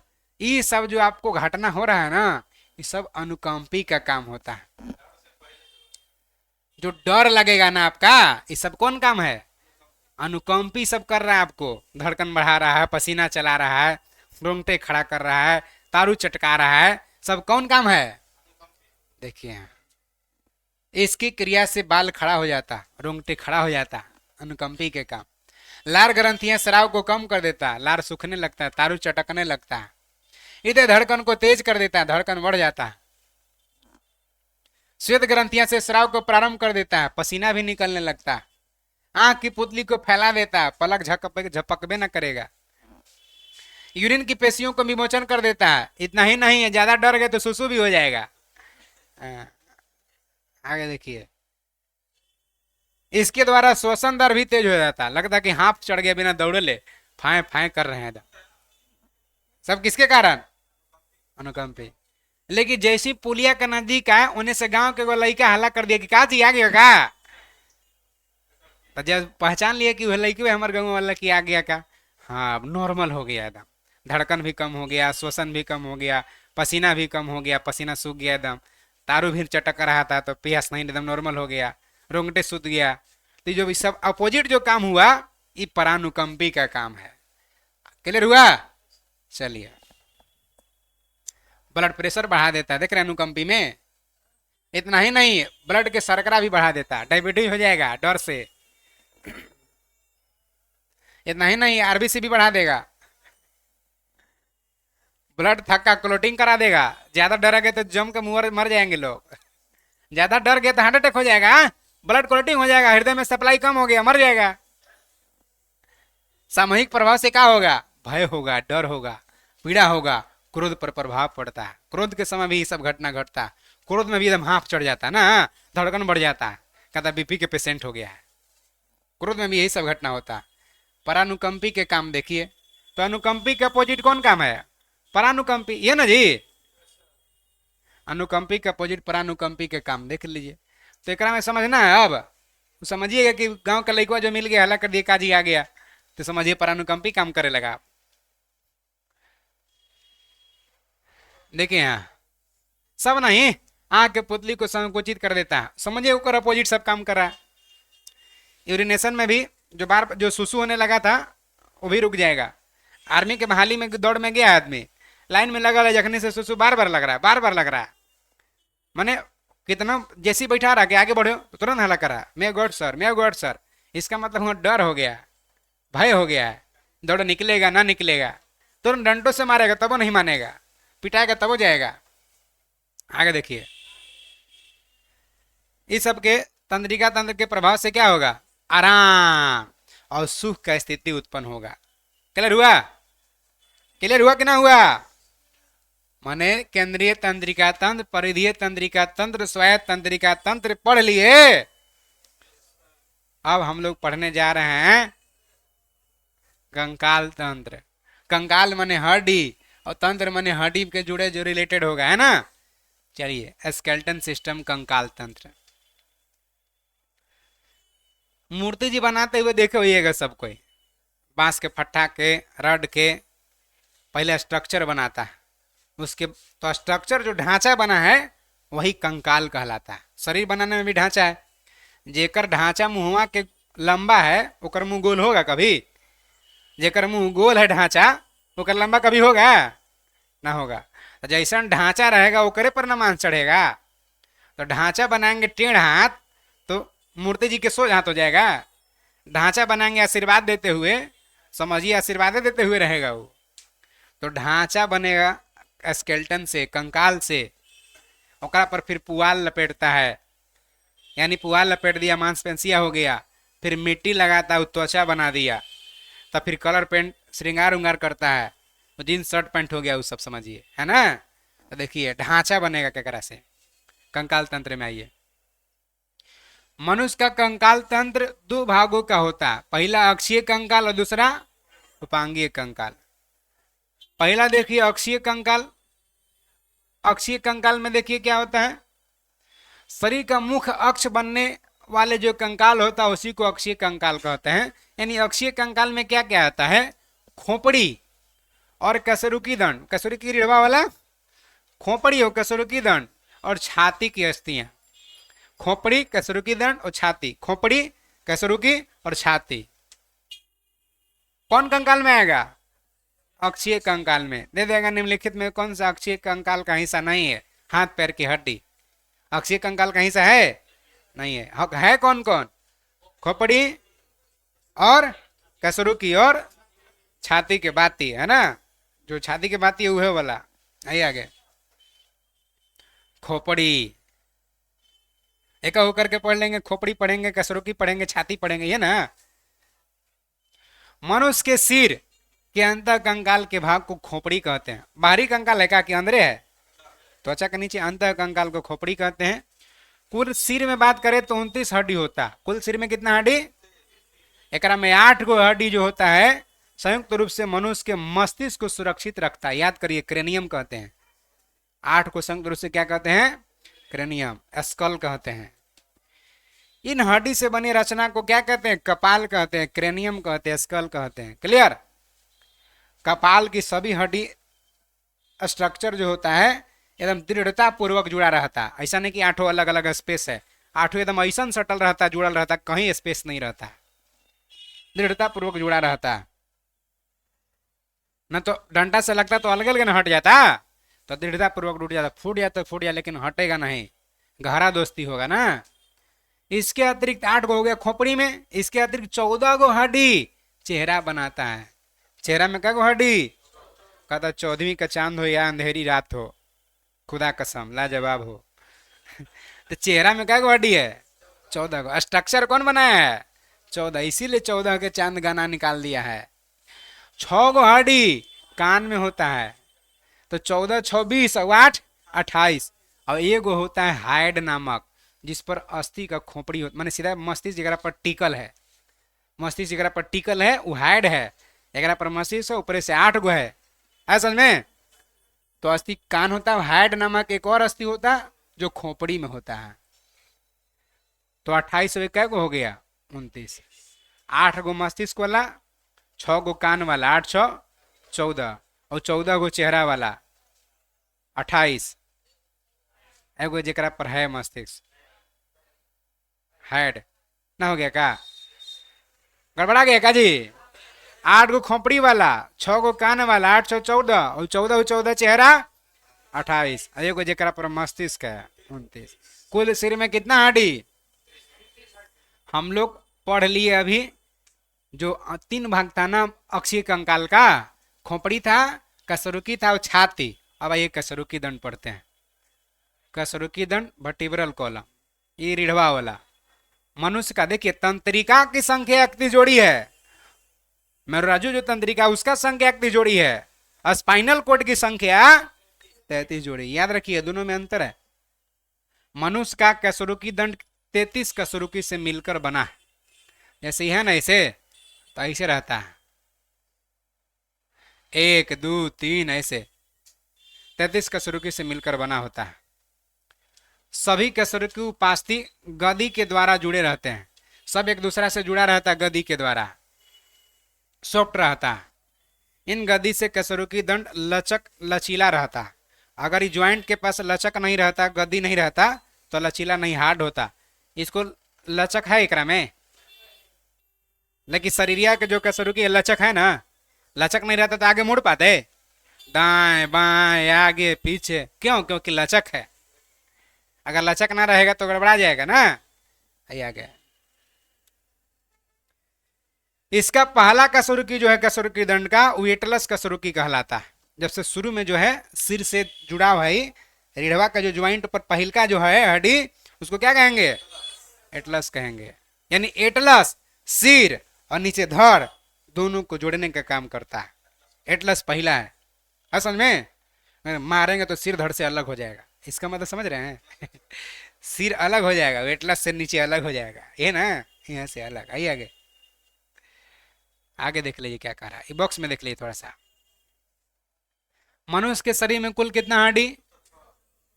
बाल्यावस्था में सिर में कुल कितना? कपाल वही क्रेनियम 8। फेशियल चेहरा में, कान में, रीढ़ की ई वाला टोटल है ना शुरुआत में। जब जवान होगा तो फिर देखिए दो जुट जाता है, कम हो जाता है। रीढ़ की कुल हड्डी अगर विकसित हो गया तो क्या गो? क्यों? देखिए पहले जो है ना, यहाँ से गर्दनिया और पूरा रीढ़वा एक ही रहता है। बच्चा जब जन्म लेता है उसको लेटाइएगा, अपना से पलटता है वो? नहीं पलटता। ओकरा जैसे पार दीजिएगा, अगर पेटकुनिया अगर इस इधर मुंह है, इसे इसी पलट दिए तो ऐसे रहेगा, ऐसे पार दिए वैसे ही रहेगा। कुछ दिन के बाद ऐसे पलटेगा, इधर से उधर पलटेगा। कभी कभी इन्हें मुड़िया इन्हें रह जाएगा, शरीरिया इन्हें चल जाएगा, होता ना इसे। इसका मतलब कि इतना दूरी अलग हो जाता है। तो टोटल 33 गो था, तो 7 गो ऊपर निकाल लिए गर्दनिया वाला, तो नीचे क्या गो बचा? 26। तो 26 और 7 अलग अलग हो जाता है। कब? जब विकसित होता है तब। बच्चा में 33 को रहता है, और जब बच्चा पलटने लगता है उन्हें, तकिया रखना पड़ रहा है, समझिए बच्चा इधर उधर उछल उछल रहा है, तो क्या गो हो गया उसका? 26 को गया नीचे, गर्दनिया वाला 7 गो। तो रीढ़ की कुल हड्डी 33 है। रीढ़ की जब विकसित हो जाता है तो 26। और पसली में कितना? मार्क हड्डी पसली एक कर देंगे। पसली माने छतिया वाला, छाती के बात ही है। 6 जोड़ा एने और 6 जोड़ा एने, कहते 6 पैक। 6 पैक एने और 6 पैक एने, तो 6 पैक एने 6 पैक एने, 12 पैक। 12 पैक माने कि एक पैक में 2 गो, 24 गो। पैक माने ना समझ रहे हैं कि मार लेना। पूरा पैक ना। आ गया ये। ट्रेन में भी कहता कि पूरा बोगिए पैक है, तो समझिए वो पैक ना है। आइए आगे। पहला कसरुकी एटलस कहलाता है, समझ गए थे आप? कसरुकी दंड के काम का है, कोची काम है भाई? रीढ़वा वाला के क्या काम है जी? कोई काम है? ऐसे मत कहिए कि नहीं सर कोई काम ना है। कोई काम ना है करा? देखिए क्या काम है इसे। सिर को साधे रखता है, अगर ये नहीं रहता ये रीढ़वा वाला, लुढ़क जाता, लुढ़क जाता, लुढ़क जाता। सीधे से साधे रहता नहीं रहता, सिर को साधे रखता। इतना ही नहीं, गर्दन और धड़ को आधार प्रदान करता, अलग गर्दन को धड़ को आधार प्रदान करता है, जोड़ के रखता है। यह मनुष्य को खड़ा होकर चलने के लिए, खड़ा होने में मदद करता है। अगर मान के चलिए कोई बढ़िया से पीठवा पर मार देगा, रीढ़वा पर, चल पाएगा? ऐसे कर लेता, तनी से चोट लग जाता है, ना कर लेता है, कुबर टाइप का हो जाता है। हल्का चोट में ही हाल हो, 4 को निकाल लेंगे तो क्या हाल होगा? गड़बड़ा जाएगा ना। तो ये वाला खड़ा होने में मदद करता है, चलने में मदद करता है। तनी मनी चोट लग जाता है एकदम ऐंठ जाता है कि ना हम ना चल पाएंगे, ना चल पाएंगे। समझ सकते हैं आप? आइए आगे। मदद करता है। इतना ही नहीं, गर्दन को धड़ को लचक प्रदान करता है। जब तक लचक ना होगा तो दाएं बाएं ऐसा कैसे होगा? कैसे डांस करेगा ऐसे ऐसे करके? रहेगा तब ना। ये आगे, जिससे मनुष्य किसी भी दिशा में अपनी गर्दन और धड़ को मोड़ने में सफल होता। अगर लचक नहीं रहता तो मोड़ लेते, ये लचक नहीं रहता तो मुड़ता ऐसे, मुड़ता ऐसे, दाएं बाएं होता ऐसे ना होता। तो लचक भी प्रदान करता है। आगे देखिए, यह मेरुरज्जु को सुरक्षा प्रदान करता है। नीचे से भाई सपोर्ट करके रख ले, सुरक्षा दे के रखा है। कसरुकी दंड के भाग देखिए, गर्दन में कै गो है? 7 गो, अलग अलग हो जाता है। और पूंछ में कै गो? 4 गो। अभी है टोटल मिला के कै गो? 33 गो। ये दोनों महत्वपूर्ण था। आइए आगे। अगला उपांगीय कंकाल है। हम लोग अक्षीय कंकाल पढ़ चुके हैं ना, पढ़े? आगे आइए उपांगीय कंकाल।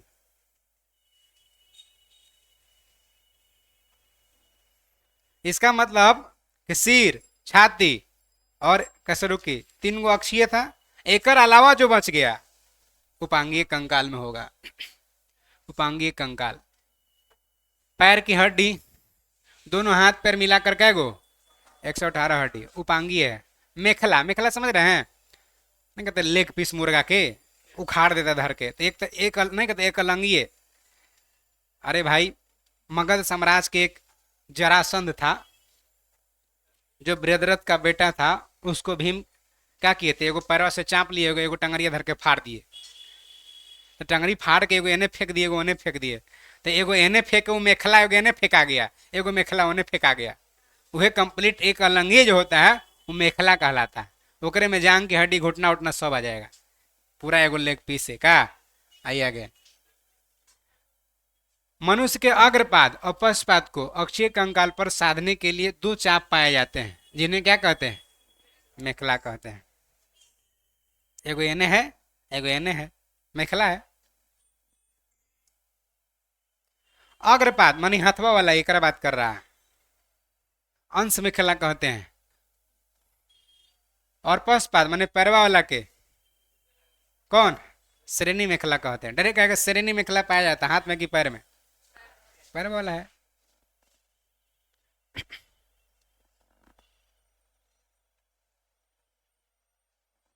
अब देख लिए, अंश मेखला हाथ वाला है ना, अंश मेखला से ह्यूमरस हड्डी रहता है। बहवा के हड्डी को क्या कहते हैं, ह्यूमरस। और श्रेणी मेखला में फीमर हड्डी रहता है, जांग के हड्डी को फीमर कहते हैं। यानी कि अंश मेखला ह्यूमरस से जुड़ा है ये वाला, और पश मेखला फीमर से जुड़ा हुआ है। क्लियर है एकदम। इधर देख लीजिए, ये बॉक्स पहले कर लीजिए। देखिए कान में हड्डी 6 गो होता टोटल, 2 2 4 2 6। मेलियस, इंकस, स्टेप्स याद रखना, सीम। कान में हड्डी का नाम याद रखना, सीम। एयरटेल और जियो का नहीं, सीम, SIM। स्टेप्स, इंकस और मेलियस। कै गो हड्डी हो गया कान में, 6 गो हड्डी हो गया। मेलियस, इंकस और स्टेप्स। ये स्टेप सबसे छोटी हड्डी है। ऊपरी बाहु मनीवला, ह्यूमरस, दोनों में कगो मिला दिए, 2 गो। अग्र बाहु ई वाला, रेडियो वाला, कलाई 8 गो दोनों में, 8 दूना 16 गो। हड्डी के नाम भी याद रखना है, कार्पल्स। कार्पल्स हड्डी कहाँ होता है, कलाई में। हथेली की हड्डी का नाम क्या है, मेटाकार्पस। दोनों में 5 5 गो, क्या गो हो गया, 5 गो में 5 गो में 10 गो। अंगुली की हड्डी नाम क्या है, फेलेंजे। दोनों में 14 14 गो, क्या हो गया, गिनते हैं ना, 1 2 3 4 ऐसे गिनते हैं ना। तो 3 3 6 3 9 3 12 और 2 14। तो 14 एगो में 14 में 28। जांग के हड्डी का नाम फीमर, दोनों में क्या गो, 2 गो। पिंडली कहिए, पिंडली माने नीचे टांग कहिए चाहे पिंडली कहिए, बात बराबर है। पिंडली कहिए चाहे टांग कहिए चाहे अग्रपाद कहिए। पिंडली में टिबिया फेबुला, 2 2 को दोनों मिला देंगे, क्या होएगा, ये टंगवा में। और घुटना में चकरिया नहीं है, एगो एकरा में एगो एकरा में, पटेला, दोनों मिला के 2 गो। टखना, टखना एड़ी को कहते हैं, उसका हड्डी का नाम टार्सल है, 7 7 गो, दोनों में 14 गो। पैर के निचला तलवा 5 5 गो, दोनों में मेटा टार्सल नाम है, 5 5 गो 10 गो। आपको इसे पढ़ना है, ऐसा ना खाली हम पढ़ा दिए, आपको मैनेज करके आना, हम पूछेंगे। अब कंकाल तंत्र के क्या काम है, इतना देर से कंकाल पढ़े ना जी, चाहे अक्षीय कंकाल हो चाहे उपांगी हो, क्या काम है उसका, स्ट्रक्चर ढांचा बनाना, और नहीं तो चोट से रक्षा भी कर रहा है, ये सब ना काम है। शरीर को निश्चित आकार प्रदान करना कंकाल का काम है। लंबा शरीर है, इसका मतलब कंकाल भी उसका लंबा है। नाटा है माने कंकाल भी नटा है। क्लियर, आकार प्रदान करता है। इतना ही नहीं, शरीर के कोमल अंगों को रक्षा करना। कितना का देखिए मार लेगा फैटे से, ऐसे ऐसे मार लेता है ना। अगर ये कंकाल नहीं रहता तो चटनी बन जाता है वहां, और तरी पचौनी। कंकाल है 6 पैक तबे ना मार ले रहा तड़ा तड़, अरे समझ में। तो रक्षा भी करना कोमल अंग को। कितना फुटबॉल खेलेगा तो छतिये से इसे रोक लेगा। एकरा मतलब कि कहेगा टमाटर बॉडी है, स्टील बॉडी, टमाटर बॉडी तो कुछ आ जाएगा ना जी। देखिए यहाँ कोमल अंग को रक्षा भी करता है। और देखिए क्या काम करता है, सब काम ना। अब टोटल कम कर लीजिएगा तो क्या करिएगा उतना। आरबीसी का भी निर्माण करता है। ई नंबर देखिए, लाल रक्त का बड़ा हड्डी के खोखला पार्ट अस्थि मज्जा कहलाता है ना, वही आरबीसी बनता है। और देखिए जांग की हड्डी फीमर मानव शरीर के सबसे बड़ी हड्डी होता है। कान का हड्डी स्टेप्स मानव शरीर का सबसे छोटी हड्डी होता है। मांसपेशी अस्थि को जोड़ने वाला क्या है, टेंडन। मांसपेशी को बोन से जुड़ने वाला क्या है, एमबीटी, याद रखना एमबीटी। टेंडन को और क्या कहते हैं, कंडरा, टेंडन को कंडरा भी कहते हैं, मांसपेशी को बोन से जोड़ने वाला कंडरा। और अस्थि को हड्डी से, हड्डी को जोड़ने वाला क्या कहलाता, लिगामेंट। माने bone plus bone, BBL, bone से बोन जोड़ने वाला क्या कहलाता है, लिगामेंट को और क्या कहते हैं, स्नायु कहा जाता है।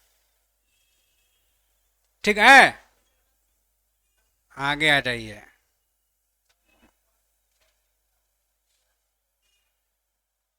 अंतःस्रावी तंत्र, कंकाल तंत्र भी बढ़िया से पढ़ चुके हैं, कोई दिक्कत तो नहीं है। एक हम लोग धीरे धीरे निकाल लेंगे। अंतःस्रावी तंत्र देखिए,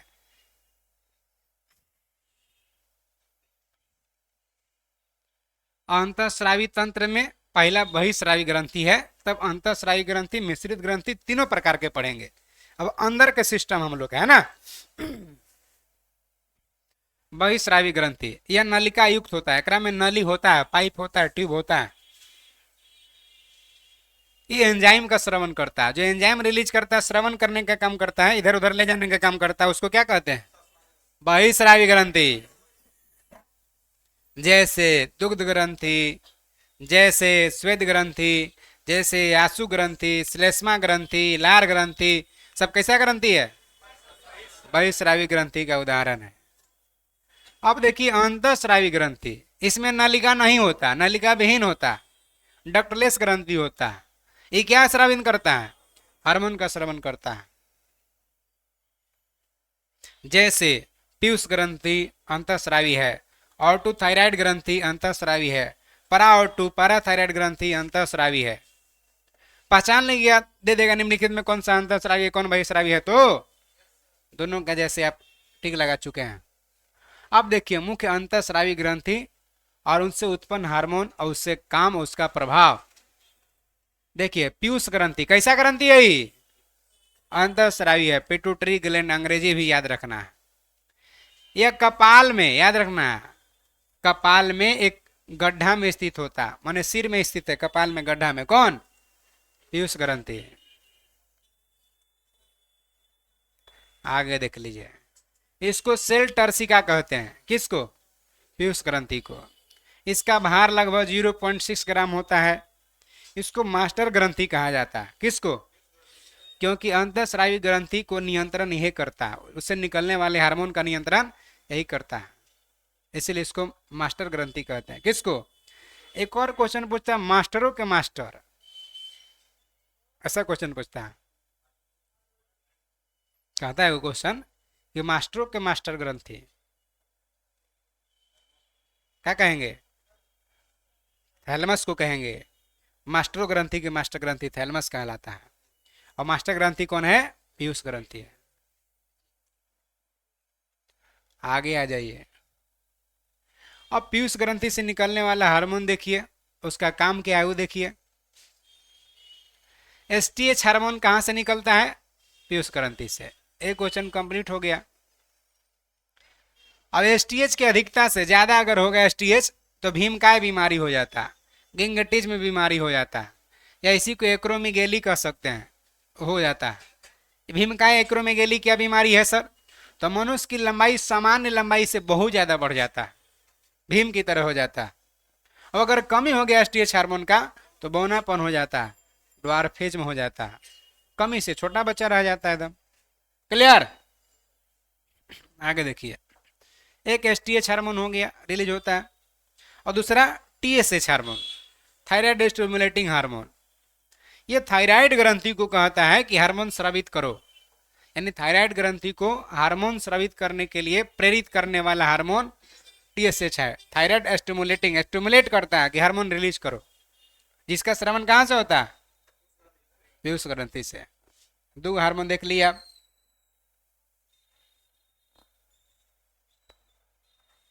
ना गोनेडोट्रोपिक हार्मोन जीटीएच, जनन अंगों को नियंत्रण करने का काम करता है, जनन अंगों के कार्य को नियंत्रण करता है, कौन, जीटीएच हार्मोन, जो कहां से स्रावित होता है, पीयूष ग्रंथि से, मस्तिष्क में है।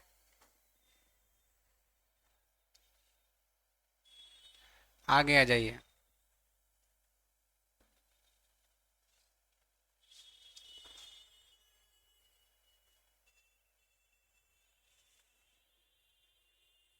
एलएच हार्मोन, इसका भी श्रवण कहाँ से होता है एलएच का?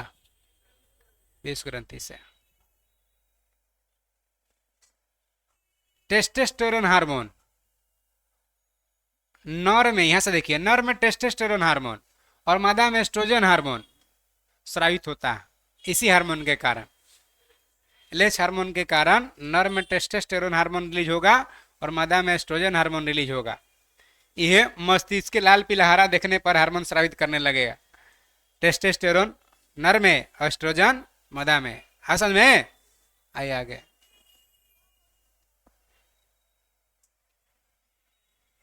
एलटीएच हार्मोन, इसको दुग्धजनक हार्मोन कहते हैं। लैक्टोजेनिक हार्मोन, मेन काम इसका क्या है? तो शिशु के लिए स्तन में दूध स्रावन उत्पन्न करना। किसका? LTH hormone. इसका भी स्रावन कहां से? पीयूष ग्रंथि से। एडीएच हार्मोन, फुल फॉर्म भी एंटी डायूरेटिक हार्मोन। यह शरीर में जल संतुलन को बनाए रखने में सहायता करता है, माने यूरिन से रिलेटेड है। अगर ज्यादा होगा तो यूरिन ज्यादा होगा, बार बार होगा, कम होगा तो कम होगा। कौन? ADH hormone. वे डर जाएगा आदमी तो बार बार सुसु होने लगेगा, एडीएच हार्मोन रिलीज होगा। आगे ये ऑटू ग्रंथि, अभी अंतःस्रावी ग्रंथि के बहिःस्रावी? अंतःस्रावी थायराइड ग्रंथि। अंतःस्रावी में सबसे बड़ा यही है। यह मनुष्य के गले में श्वास नली या ट्रेका के दोनों लैरिंग्स के नीचे होता है, यहाँ होता है ये वाला। इसे निकलने वाला थायराइड से कौन हार्मोन है? थायरोक्सिन हार्मोन है। और कौन? Triiodothyronine hormone. ये दोनों में क्या होता है? आयोडीन रहता है। इसे सीधा सीधा कहिए ना कि थायरोक्सिन में आयोडीन होता है और ट्रायोडोथायरोनिन में भी आयोडीन होता है। इसका मतलब थायरोक्सिन का कमी होगा तो क्या हो जाएगा? घेंगा। अगर ये ट्रायोडोथायरोनिन कम हो जाएगा तो घेंगा, आयोडीन कम हो जाएगा तो क्या हो जाएगा? घेंगा। क्योंकि ये दोनों में ना आयोडीन है तो घेंगा हो जाएगा, तो प्रभावित कौन हो जाएगा? ऑटो थायराइड ग्रंथि। अब देखिए थायरोक्सिन के काम क्या है, वह काम अभी जो हम बता दिए। कोशिकीय श्वसन को तेज कर देगा। ज्यादा नमक खाता है तो सांस फूलने लगता है ना, श्वसन को तेज कर देगा। आयोडीन ज्यादा हो जाता है, ज्यादा हो गया तो। आगे आ जाइए।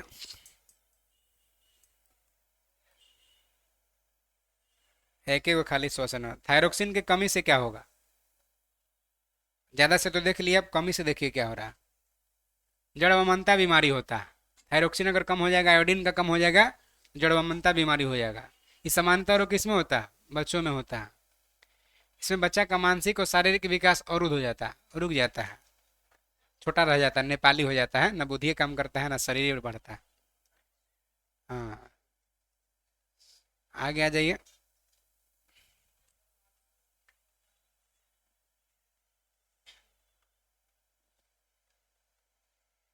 हाइपोथायरॉयडिज्म बीमारी है, कमी से हो रहा है। इस रोग के कारण समान जनन काम संभव नहीं हो पाता। कभी पर गूंगा बहरा हो जाता मनुष्य हाइपोथायरॉयडिज्म में, वही थायरोक्सिन की कमी से ही हो रहा है। घेंगा कमी से हो रहा है, इसे ग्वाइटर कहते हैं। भोजन में आयोडीन की कमी नहीं है, थायरोक्सिन की कमी से रोग हो जाता है। घेंगा में क्या होता है? थायराइड ग्रंथि के आकार क्या होता है? बढ़ जाता है, सूजन हो जाता है, लटक जाता है बढ़ के। अब थायरोक्सिन के ज्यादा से क्या हो जाएगा? ग्वाइटर था कमी से और टॉक्सिस ग्वाइटर हो जाएगा ज्यादा से। ग्वाइटर कमी से, टॉक्सिस ग्वाइटर ज्यादा से। अगर हम हृदय गति क्या हो जाता है? तेज हो जाएगा। जैसी पता ज्यादा हो गया थायरोक्सिन, ब्लड प्रेशर भी बढ़ जाता है, श्वसन दर भी बढ़ जाएगा। जब ज्यादा हो रहा है तो बढ़ेगा। एक्सोथैल्मिया बीमारी भी हो जाता है। एकरा में आंख फूल जाता है और नेत्र कोटोकर से बाहर आ जाता है। सामान्य आंख देखते हैं अंदर आता है, लेकिन जिसको बीमारी होगा तो लगे एकदम बाहरी है, अब टपक जाएगा। जैसे सामान्य से ज्यादा बाहर महसूस होता है। मेडिकल में चेक होता है, बहुत बेहतरीन। पाराऑटू ग्रंथि, पाराथायराइड ग्लैंड, यह भी गला में ऑटू ग्रंथि के ठीक पीछे होता है। इसे भी दो हार्मोन रिलीज होता है। किससे? पाराऑटू ग्रंथि से। पहला पाराथायराइड हार्मोन, जब ब्लड में कैल्शियम की कमी होता है तब पाराथायराइड हार्मोन रिलीज होता है। पाराथायराइड हार्मोन कब रिलीज होगा? ब्लड में कैल्शियम की कमी होगा तब। और दूसरा हार्मोन कैल्सिटोनिन हार्मोन, पाराथायराइड ग्रंथि से दूसरा हार्मोन कौन है? कैल्सिटोनिन हार्मोन रिलीज होता है। ये कब? जब ब्लड में कैल्शियम की मात्रा ज्यादा हो तब। सीधा सीधा कहिए ना कि पाराथायराइड, जो पाराथायराइड ग्रंथि है उसका काम है रक्त में कैल्शियम की मात्रा नियंत्रण करना, क्योंकि पाराथायराइड हार्मोन रिलीज होगा तो जब कमी होगा तो, और कैल्सिटोनिन रिलीज होगा जब ज्यादा होगा तो। इसका मतलब कैल्शियम से रिलेटेड है ना। तो पाराथायराइड जो ग्लैंड है, ग्रंथि है, कैल्शियम की मात्रा ब्लड में नियंत्रण करता है, यही ना। आगे आ जाइए। अब अर्थ ऑटू ग्रंथि, पराउटू पाराथायराइड ग्रंथि से निकलने वाला जो हार्मोन है उसका काम है रक्त में कैल्शियम की मात्रा को नियंत्रण करना। आइए थाइमस ग्रंथि।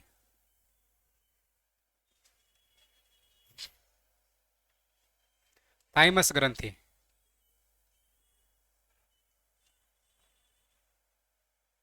उरोस्ती स्टर्नम के पीछे श्वास प्रणाली के विभाजन के स्तर में स्थित होता है। ये क्या है सर? तो सीधा सीधा ये बीच वाला जो हड्डी है ना छाती के, इसको स्टर्नम कहते हैं। एक पीछे स्थित होता है क्या? थाइमस ग्रंथि।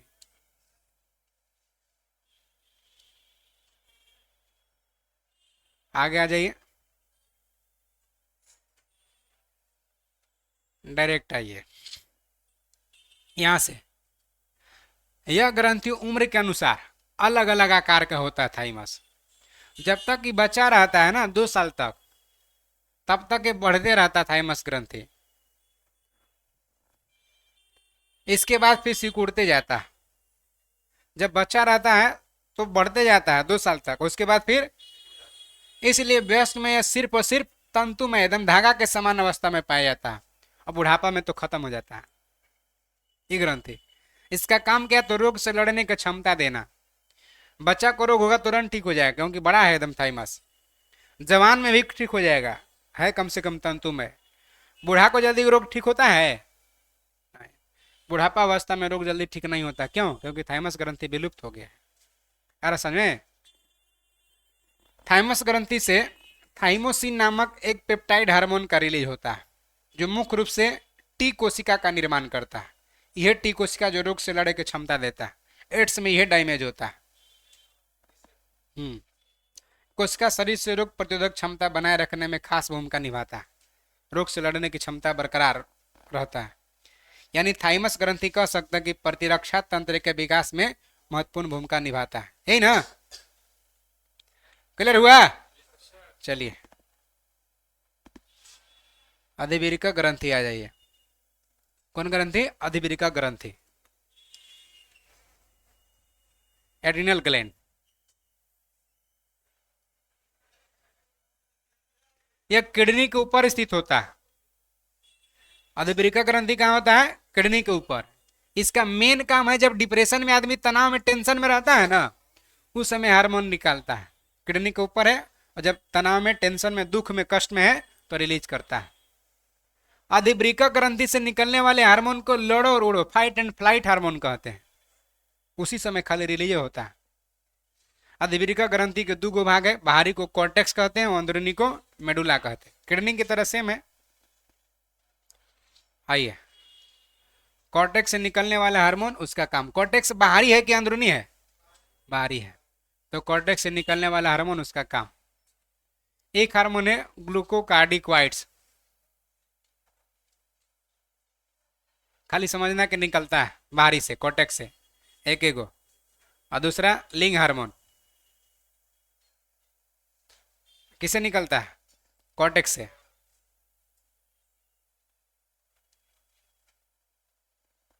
आ जाइए मेडुला। मेडुला माने कि एडिनल ग्लैंड के अंदरूनी भाग है, उसको क्या कहते हैं? मेडुला। मेडुला द्वारा स्रावित हार्मोन कौन है? एपिनेफ्रिन है। और कौन है? एड्रेनलिन है। और कौन है? नोर एपिनेफ्रिन है। या इसी को क्या कहते हैं? नोर एड्रेनलिन। माने एपिनेफ्रिन कहिए या एड्रेनिल कहिए, एड्रेनलिन कहिए, बात बराबर है। एड्रीनल के मेडुला से एपिनेफ्रिन कहिए या एड्रीनलिन कहिए, एक हार्मोन हुआ। दूसरा नोर एपिनेफ्रिन कहिए या नोर एड्रेनिल कहिए, नोर एपिनेफ्रिन या नोर एड्रेनलिन, यानी 2 हार्मोन रिलीज होता है। किससे? एडिनल ग्लैंड के मेडुला अंदरूनी भाग से। दोनों में क्या होता है, अमीनो अम्ल होता है। आगे आ जाइए। एड्रेनालिन जो होता है और नॉर एड्रेनालिन मान ये दोनों हार्मोन किसी भी प्रकार के दबाव, जब प्रेशर रहेगा या आपातकालीन स्थिति में अधिक तेजी से स्रावित होता है। इसी कारण से इसको आपातकालीन हार्मोन भी कहते हैं, या युद्ध हार्मोन या फ्लाइट हार्मोन भी कहते हैं। किसको? एड्रेनालिन कहिए और नॉर एड्रेनालिन कहिए। क्लियर? एक के बाद ये क्या करता है, इस सक्रियता क्या करता है, आंख के पुतली को फैला देगा, वही डर वाला, रोंगटे खड़ा हो जाएगा, पसीना चढ़ने लगेगा, हृदय की धड़कन बढ़ा देगा, संकुचन भी बढ़ा देगा, श्वसन दर बढ़ा देगा। कौन? एड्रेनालिन या नॉर एड्रेनालिन आपातकाल के समय रिलीज हो रहा है। इतना ही नहीं, ब्लड में ग्लूकोज क्या हो जाएगा, बढ़ जाएगा, डायबिटीज हो जाएगा। आगे आ जाइए। एपिनेफ्रिन देखिए, दूसरा हार्मोन है एपिनेफ्रिन या नॉर एपिनेफ्रिन। एपिनेफ्रिन क्या करता है, हृदय के धड़कन एकाएक अगर रुक गया तो पुनः चालू करने में मदद करता है। कौन हार्मोन? एपिनेफ्रिन। उत्तेजना के समय, क्रोध के समय एड्रेनालिन हार्मोन अधिक मात्रा में उत्सर्जित होता है। क्रोध, भय, खतरा के समय सक्रिय हो जाता है। यह हार्मोन स्तनधारी में हृदय धड़कन को भी बढ़ाता है। ये क्लियर है ना? एड्रेनालिन तो पहले ही क्लियर था। आगे आ जाइए। जनन ग्रंथि ज्यादा हो रहा है क्या?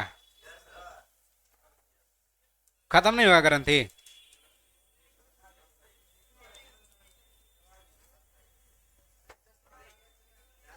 हाँ, लास्ट है ना? पढ़ लीजिए थोड़ा सा जनन ग्रंथि तब। आइए जनन ग्रंथि पढ़ ही लेते हैं, ज्यादा है।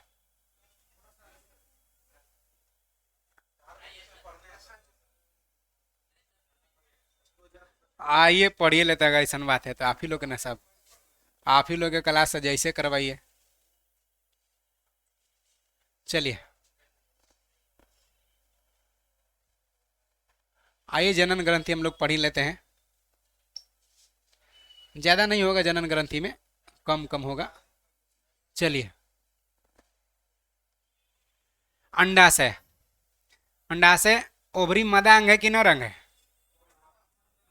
मदांग है। इसे निम्न हार्मोन रिलीज होता है। एक से एगो एस्ट्रोजन हार्मोन रिलीज होता है, दूसरा प्रोजेस्टेरोन रिलीज होता है और तीसरा रिलैक्सिन हार्मोन रिलीज होता है। तीनों के बारे में हम खाली बता दे रहे हैं, ठीक है? एस्ट्रोजन, प्रोजेस्टेरोन, रिलैक्सिन, इसमें नहीं भी दे रखा है लेकिन आप समझ जाएंगे। एस्ट्रोजन हार्मोन का क्या काम है? महिला में सेकेंडरी सेक्सुअल प्रोसेस कंट्रोल करना, महिला में द्वितीयक लैंगिक लक्षण को नियंत्रण करने का काम है एस्ट्रोजन का। और प्रोजेस्टेरोन हार्मोन को मादा प्रजनन हार्मोन कहते हैं।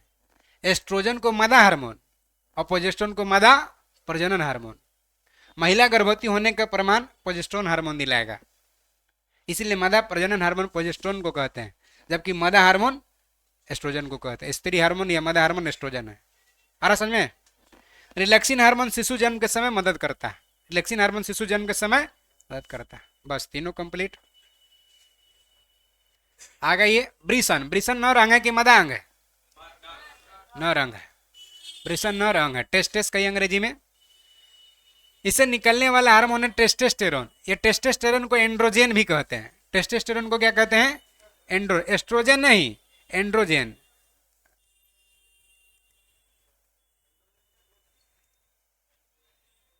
टेस्टोस्टेरोन कहिए चाहे एंड्रोजन कहिए, है ना, एक ही बात है। तो ब्रिसन से रिलीज होता है। ये क्या करता है? तो जो ये टेस्टोस्टेरोन हार्मोन है ये ठीक इसका एस्ट्रोजन के अपोजिट है। जो महिला में एस्ट्रोजन महिला हार्मोन कहलाता था ना, उसका अपोजिट है, यानी पुरुष हार्मोन इसको कहते हैं, नर हार्मोन कहते हैं। ये पुरुषों में द्वितीयक लैंगिक लक्षण सेकेंडरी सेक्सुअल प्रोसेस को कंट्रोल करता है। यही लाल पीला हरा नीला देखने के बाद एक्टिव हो जाता है। कौन? टेस्टोस्टेरोन। क्लियर है? चलिए आगे आ जाइए। प्रजनन तंत्र होगा, थोड़ा सा के लिए आप कोची करिएगा, लंबा है रखिए, अच्छा इतना ही।